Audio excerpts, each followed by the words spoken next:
Hey, what's up, guys? We just got out of Money Monster, so we are gonna be talking about that right now.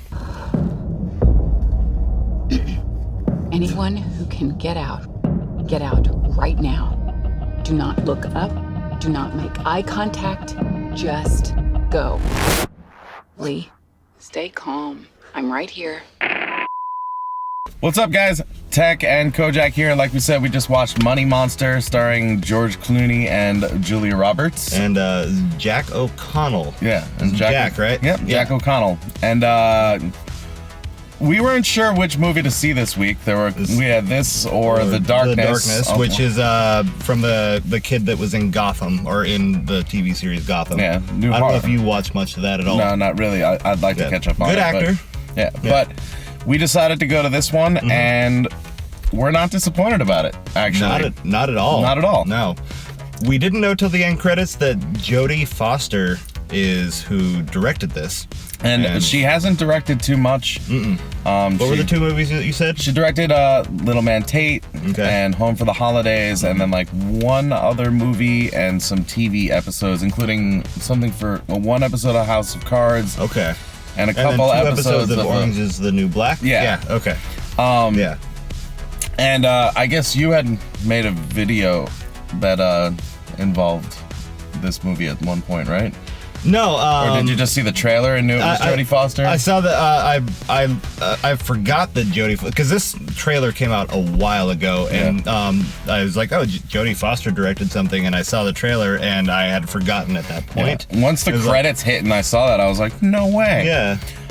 If you have no idea what this movie's about, I mean, obviously we showed you a little bit of the trailer, but basically, a guy who does one of those, like, this is how you do the stocks, like Wall Street, make money. The crazy show that, like, for some reason people pay attention to. Yeah, it tells you where to invest your money and where not to, and all that stuff. Right. Like one of those crazy shows. It gets held hostage by someone who got screwed over. Yeah. I mean, that's the basic plot of the whole thing. That's what you can find out easily from the trailer, so it's not a spoiler or anything. And another thing, in the trailer is the whole purpose of it is what actually happened. Right.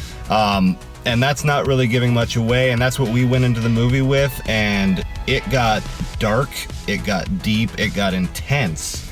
Really intense, and a lot of stuff going on with, I mean, perfect time to release this with people talking about, election stuff and money stuff. Yeah, and it was obviously pointed right at that, big banks, money people, middle class, lower class, like all this different stuff.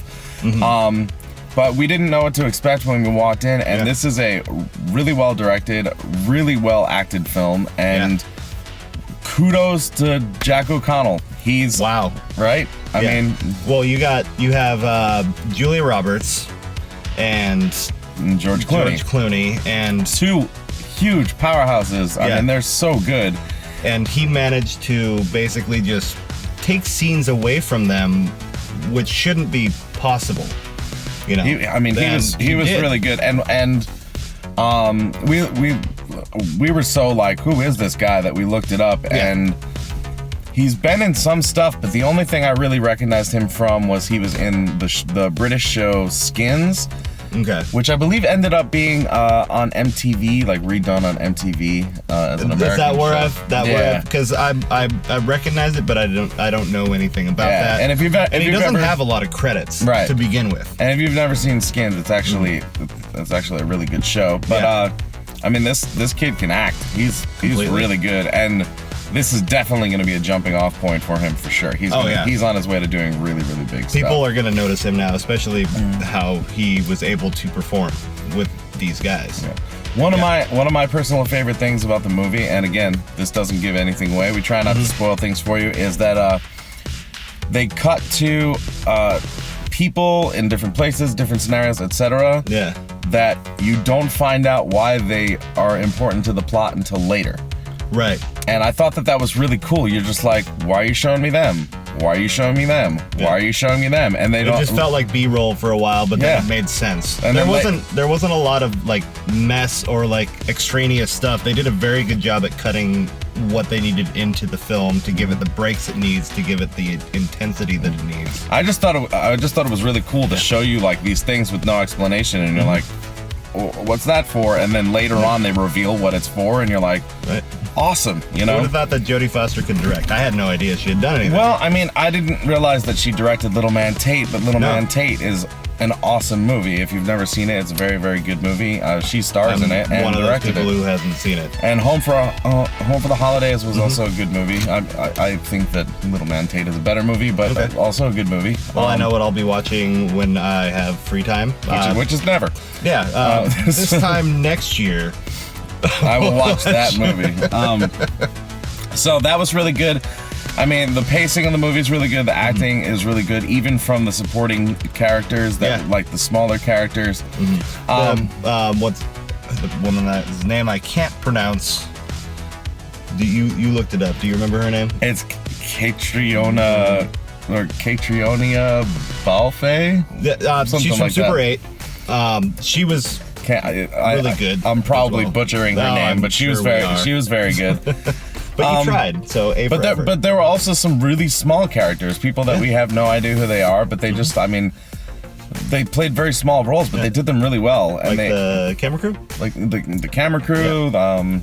We don't want to give too much away. But I mean, that's not giving away. No, I know. But if I said some of the other supporting roles, like, that would give stuff away. That was the hint that I could come up with. It's just like, there are people involved constantly that it felt great. Like, I didn't get drawn out of the movie at any point. There was one point where you felt you did, and it just had to come down. It was just a directorial decision that I could understand, and I could see the explanation for it, so I didn't feel anything weird about it. And I just didn't really agree with the choice. Yeah, it was really, and it's in the and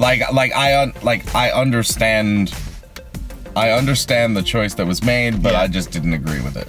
But it wasn't anything big, and it like lasted for a second, and then I was on board again. Yeah. You know?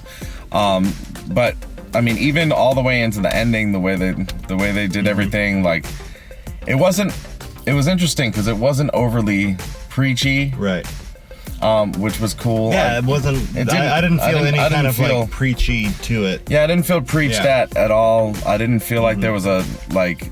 It was more like an eye-opening agenda with the movie instead of just like preaching at you and telling you this is right, this is wrong, this is this, this is that. Basically, think for yourself is kind of like a super boiled down version of it. Like, understand things. Like, don't just take somebody's word for it. Try to understand what's going on, and it can be taken into Wall Street like they were using it, but you can use that in anything. One thing that I did find kind of interesting and kind of I guess kind of cool is that at first I thought there was going to be more humor thrown in when they started things off. I thought that there was going to be more humor, but like with like the whole just how the show just was how created. It started, the initial tone of it felt like there was going to be humor or more humor in it. And there were some little things that were kind of like a kind of chuckle to yourself. But that was enough. Like, I think if they tried to add more humor to it anyway, it wouldn't have been as good. Yeah. And, I mean, I think when we walked out, I think you put it best when you called it what was it? It was a combination of The Big Short and Die Hard. And both great movies. Obviously, I watch Die Hard every Christmas. And that's a great explanation. Movie. Yeah. And if you haven't seen The Big Short yet, go watch that. Very good movie. Really well done. But yeah, that was just like the best way that I could figure out how to describe it, because I came into this movie not thinking it was going anywhere like this. Yeah. I mean, overall, I would say the type of people, I mean, who would you say is gonna like this and isn't gonna like this? Well, just the thriller, suspense, drama crowd is going to like this. Yeah. Just in general, people are going to be a little apprehensive going into it, thinking it's going to be like a money movie, you know, like, and that's all it's going to focus on. But it's just the basis for the driving point, and you can still, even though it's such a big thing, like even if you aren't an investor or anything, you can still understand it, and you can still find points in time, and which is probably one of the reasons why being able to do the cutaways like that is you can place yourself in the situation. So it's kind of hard because to say who would like it and who wouldn't like it, because it's like kids. It's no, well, it's rated R for language. Yeah. And that's only what it's rated R for. But it's like okay, if you took a movie like The Negotiator or something like that, right? But you stripped out most of the action, and just or you know what I mean? Or if you took like a movie like what, like Wall Street. Why did Reindeer Games just No, like a movie like Wall Street or something like that doesn't have a lot of action, and you put like a hostage situation action thing into it. Like it's kind of weird how they've kind of combined those two types of things, that like that hostage situation action thriller combined with this kind of introspective money talking thing. It's really interesting. So I think a lot of people can get down. I think some people might get disappointed if they're going in for hostage situation action, and other people might get disappointed if they're like, I want drama. It's like it's a well-melded combination of, you're not going to get your car chases, but you're also not going to get your 20-minute monologue on numbers. Yeah. Or whatever, you know. It's a beautiful combination of the two, and I think if you go in expecting... It's the first time you said beautiful in one of these reviews. Well, you know. But I think if you go in expecting one or the other, you're going to be highly disappointed. But if you go in expecting like if you go in with the expectation that it's going to be this kind of interesting combination, you'll really like it. Maybe you'll agree with me on this. Go in with the expectation that the trailer gives you. Watch the trailer, and that'll give you enough expectation of what to kind of go into this in. Yeah. And I can probably think of a few people that might leave disappointed, just because that exists. It doesn't have a perfect rating on Rotten Tomatoes. It doesn't have that high of a rating, which is kind of weird. Tomatoes, which is, at least last I checked, it was like in the 60%. But you know what it is? That's the thing, and I think that's what I'm trying to say is some movies you go in and you shut your brain off, and some movies you go in and you think a lot. Right. This movie, your brain's like half on. Right. Like half of it you don't have to think, and half of it you do have to think. So like, I think that messes with people. You know what I mean? It messed with me. It played with my emotions. Yeah, I think that it would mess with a moviegoer in their head, because they're like, no, I'm supposed to be watching an action movie. Right. No, I'm supposed to be watching a drama. Like, I didn't think there'd be thinking. I didn't think there'd be, like, it could mess with you. And I think that... But that was what was good. That's what I liked about it. And I think that might be a reason why it might not get the reviews that it should. So if you're looking for a movie to watch this weekend... Give it a shot. Give it a shot. I think a lot of you will like it. That being said, we really appreciate you guys watching. As always, tell us if you go see this movie and what you think of it, or if you saw the trailer and are planning on seeing it. Yeah. As always, we have a bunch more videos, and we're going to be doing a Critique the Critics on this one. Yeah. You can click right there to see whatever Critique the Critics we're going to throw up there for now, and then when the new one's out, it'll be there. When we remember to change it. Exactly. If we remember to change it, we try our best. It'll be Cinderella for like 2 months. Exactly. Which is... Cinderella was like a year ago. Which is the perfect movie to describe this movie. Not at all. At all. Not at all. That being said, we appreciate you guys liking, sharing, commenting. Tell us movies that you'd like to see us see, and tell us movies that you'd like us to do Critique the Critics on. And until we see you guys next time, geek out and game on.